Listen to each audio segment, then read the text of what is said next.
Hello friends, this is Sushmita Datta, and you are following my Facebook page. So today what I have started now on popular demand and popular request from every one of you that I have started Goppu Granny's Chuli, that is Granny's Bag of Tales for the kids. But my friends who are adults have asked me why not tell an English story for us. So from this Tuesday onwards, I am just coming at 9 p.m. with a short story from famous writers all over the world only for you to enjoy. So today's tale or the short story that I'm going to tell you is from Edgar Allan Poe, that is I'm narrating the Tale Heart. Enjoy.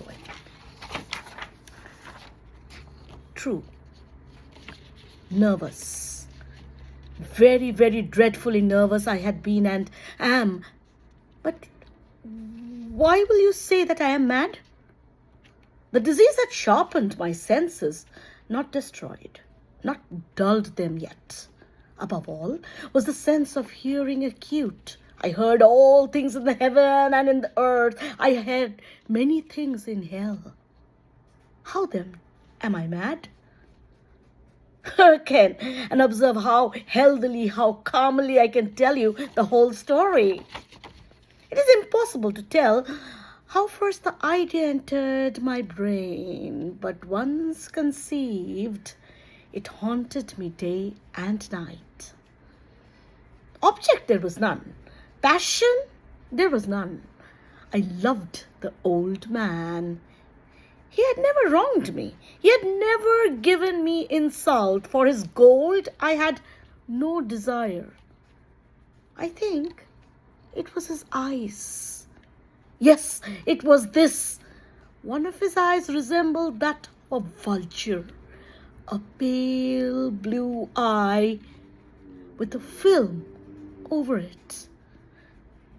Whenever it fell upon me, my blood ran cold. And so by degrees, very gradually, I made up my mind to take the life of the old man and thus rid myself of that eye forever. Now this is the point. You fancy me mad? Madman, no nothing. But you should have seen me. You should have seen how wisely I proceeded, with what caution, with what foresight, with what dissimulation I went to work. I was never kinder to the old man than during the whole week before I killed him. And every night, about midnight, I turned the latch of his door and opened it. Oh, so gently.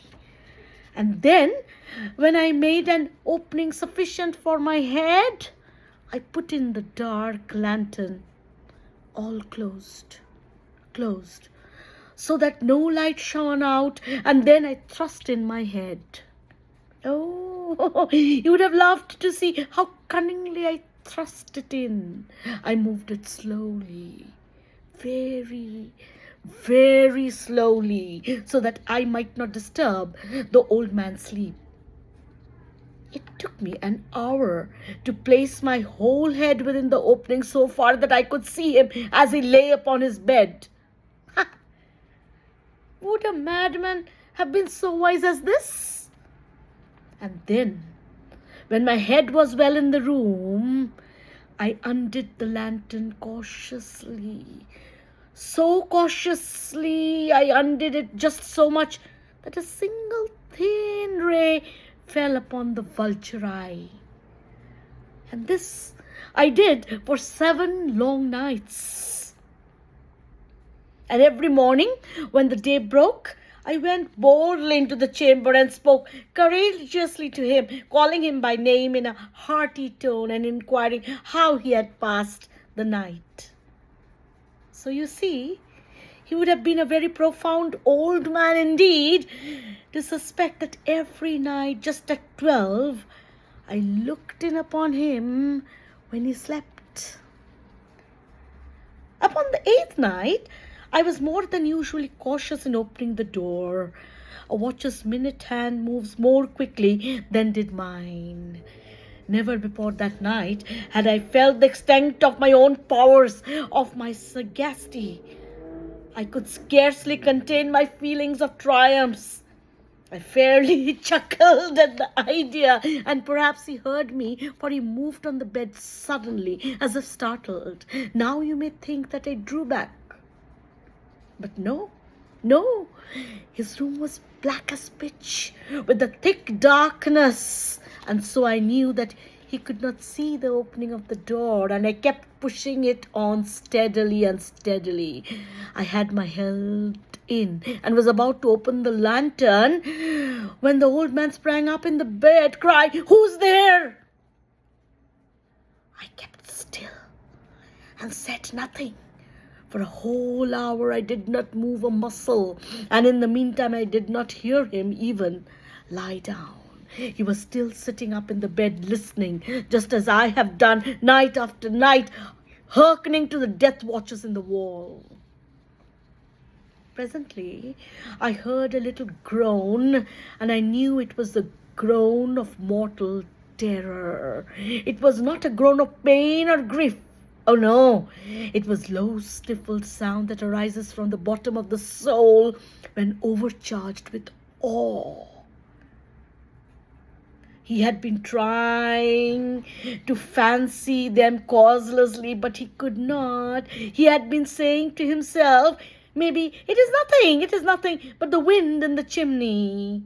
Or it is merely a cricket which had made a single chirp. But he had found all in vain, because death, in approaching him, had stalked with his black shadow before him. When I had waited a long time, very patiently without hearing him lie down, I resolved to open a little, very, very little crevice in the lantern. So I opened it until I saw his light falling full upon the vulture eye. But it was open, wide open, and it grew furious as I gazed upon it. I saw it with perfect distinction, all a dull blue with a hideous veil over it that chilled the very marrow in my bones, but I could see else nothing of the old man's face or person. And now, have I not told you that what you mistake for madness is but over-acuteness of the senses? Now I say there came to my ears a low, dull, quick sound. It increased my fury as the beating of the drum stimulates the soldier into courage. But even yet I refrained and kept still. I scarcely breathed. I held the lantern motionlessly. I tried now steadily. I could maintain the ray upon the eye. Meantime, the hellish tattoo of the heart increased. It grew quicker and quicker and louder and louder. The old man's terror must have been increased. It grew louder. Yes, but I did for one last moment. I've told you that I was nervous, but yet for some minutes. And now a new anxiety seized me. The sound would be heard by the neighbor. The old man's hour had come. With a loud yell, I threw upon the lantern and leaped into the room. He shrieked once only. In an instant I dragged him to the floor and pulled the heavy bed over him. And I then smiled gaily to find the deed so far done. But for many minutes the heart beat on with a muffled sound. At length it ceased. The old man was dead. I removed the bed and examined the corpse. Yes, he was dead. Stone dead. I placed my hand upon the heart and held it there many minutes. There was no pulsation. He was stone dead. His eye would trouble me no more. If still you think I'm mad, you will think so no longer when I describe the wise precautions I took for the concealment of the body. The night warned, and I worked in silence.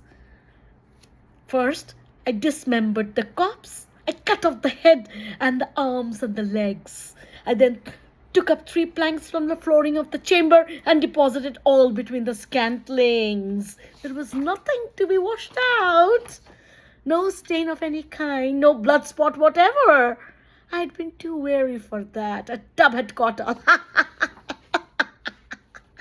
When I had made an end of these labors, it was 4 o'clock, still dark as midnight. I went down. There came a knocking. Who is it? There entered 3 men who introduced themselves as officers of the police. A shriek had been heard by the neighbor during the night. Suspicion of foul play had been aroused. Information had been lodged with the police officer. I smiled. For what? Had I to fear? I bade the gentleman welcome, welcome. The shriek, I said, was my own in the dream. The old man I mentioned was absent in the country. I took my visitors all over the house. I bade them search well. I led them at length to his chamber. I showed them his treasures, while I myself, in the wild audacity of the perfect triumph, placed my own seat upon the very spot beneath which reposed the corpse of the victim. The officers were satisfied. My manner had convinced them. I had singularly at ease. They sat, while I answered cheerily. But I found myself getting pale and wished them gone. My head ached, and I fancied a ringing in my ears. The ringing became more distinct. It continued and became more distinct. I talked more freely to get rid of the feeling, but it continued and continued. No doubt I knew. I now grew very pale, but I talked more fluently and with a heightened voice, yet the sound increased. And what could I do? It was low, dull, quick sound, much such as the sound as a watch makes when enveloped in a cotton. I gasped for breath, and yet the officers heard it not. I talked more quickly. Why would they not be gone? I paced the floor to and fro with heavy strides, as if excited to fury by the observations of the men. But the noise steadily increased. Oh God, what could I do? Oh, I foamed, I raved, I swore. I swung the chair upon which I had been sitting and grated upon the boards. But the noise overall and continually increased. It grew louder and louder and louder. And still the men chatted pleasantly and smiled. Was it possible? They heard not? Almighty God! No, they heard. They suspected. They knew. They were making a mockery of my horror. This I thought, this I think, but anything was better than this agony. Anything was more tolerable than this derision. I could bear these hypocritical smiles no longer. I felt I must scream or die, and now again, louder, louder, louder. Villains! I shrieked. Dissemble no more. I admit my deed. I admit my deed. Tear up the planks. Here. It is the beating of his hideous heart. I am done. I hoped you enjoyed the first short story that I told you today, Edgar Allan Poe's, and the story name was The Tell-Tale Heart. If you liked it, do share and be my follower and my friend, because every Tuesday at 9 p.m. I'll bring an interesting short story in English for every one of you. Bye for now. Take care. Have a good night.